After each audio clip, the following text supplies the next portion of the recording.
Olá, caríssimos. Eu queria fazer algumas considerações sobre uma publicação que foi de profissionais de saúde que foram agredidos lá em São José do Rio Preto por um usuário que chegou, não sabe se estava intoxicado de um churrasco, e aí em algum momento houve um desentendimento entre ele e o médico, e ele partiu para cima do médico e agrediu a mordidas o pescoço do médico, quebrou lá as portas do hospital, agrediu outros funcionários.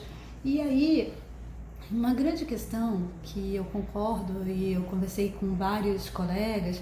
Eu estou há muitos anos envolvida com a saúde pública, depois fui para a saúde privada, mas trabalhei em lugares de muito alta vulnerabilidade, periculosidade, assim como muitos profissionais não só da saúde. E aí aqui eu manifesto a minha compreensão, minha solidariedade, por exemplo, a carteiros que trabalham com SEDEX e volumes de alto valor, que são frequentemente sequestrados à mão armada, policiais, professores que trabalham em escolas e em comunidades com altíssimo grau de criminalidade e violência no entorno. E aí, a grande questão que se coloca não é ser reativo, emocionalmente reativo, porque eu compartilhei em alguns grupos de psiquiatras, de médicos de família. A questão não é ser reativo, mas pensar com um pouquinho de balanceamento a equidade. O que a gente fala de equidade? É tratar diferente as diferentes situações. E eu sempre discuti essa questão da equidade na saúde da família, por exemplo, em relação ao número de famílias para determinadas regiões que tem uma vulnerabilidade intensa, uma demanda que não é só do serviço de saúde propriamente dito, ou de atendimento das condições programáticas, mas assim uma demanda de questões socioemocionais muito grandes em certas regiões, além das questões da violência, que isso incide sobre os profissionais de saúde e gera um extremo desgaste.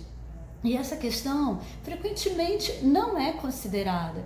E a grande questão da violência, que a gente sabe que é um tema complexo, violência não se corrige com violência, mas ao mesmo tempo a resposta para o fenômeno complexo da violência não pode também ser utópico e romântico. A gente sabe, e aí é a grande questão que eu sempre falo: como é que a gente cuica a cuca, como é que a gente tem uma resposta para um problema complexo que seja complexo também, uma resposta que veja vários pontos e não deixe os profissionais, vários, nessa situação que eles são expostos hoje.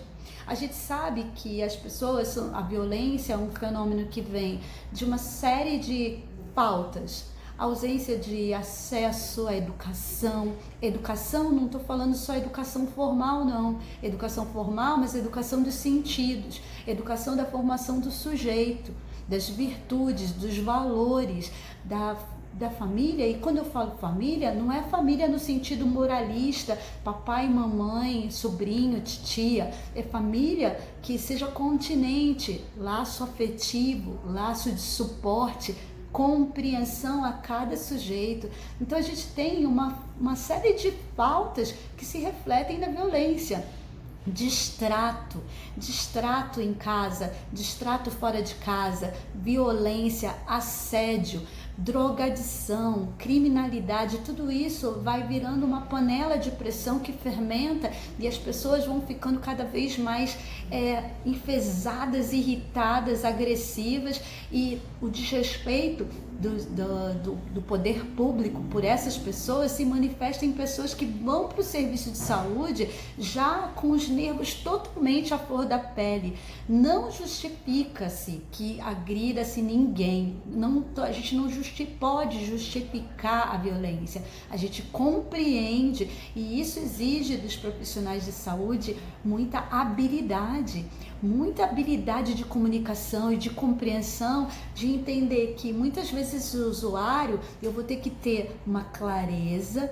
Claro que eu não posso também, às vezes, dizer só sim, ou dizer sim porque ele quer, não admite a frustração do não. Mas como eu digo esse não? Como eu não replico e não reproduzo uma violência que o sujeito já está a estampas de tanto distrato, de respeito. Então eu concordo que a correção de processos, a humanização do atendimento, a compreensão desse contexto todo é importante, mas ao mesmo tempo, cadê a equidade de entender que essas pessoas estão num contexto de muito perigo?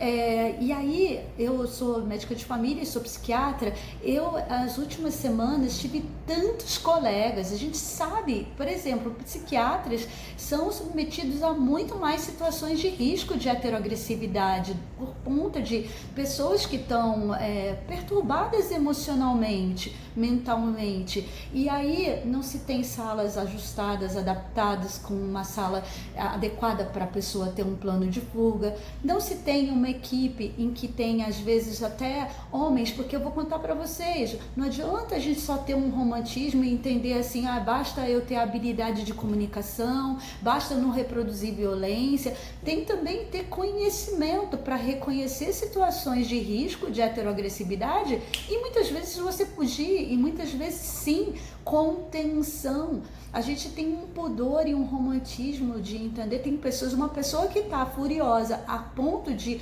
agredir e morder e arrancar um pedaço do pescoço de uma pessoa, ela tem que ser contida com contenção mecânica e contenção química.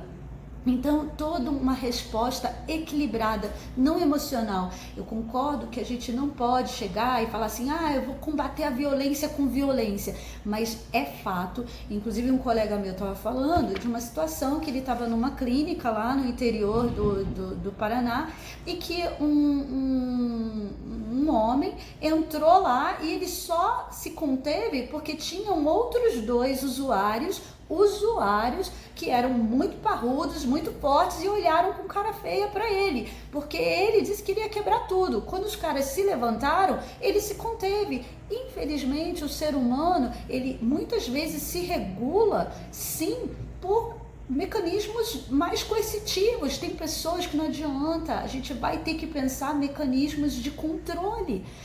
Não, mas basta a comunicação empática. Nem sempre a comunicação empática dá conta.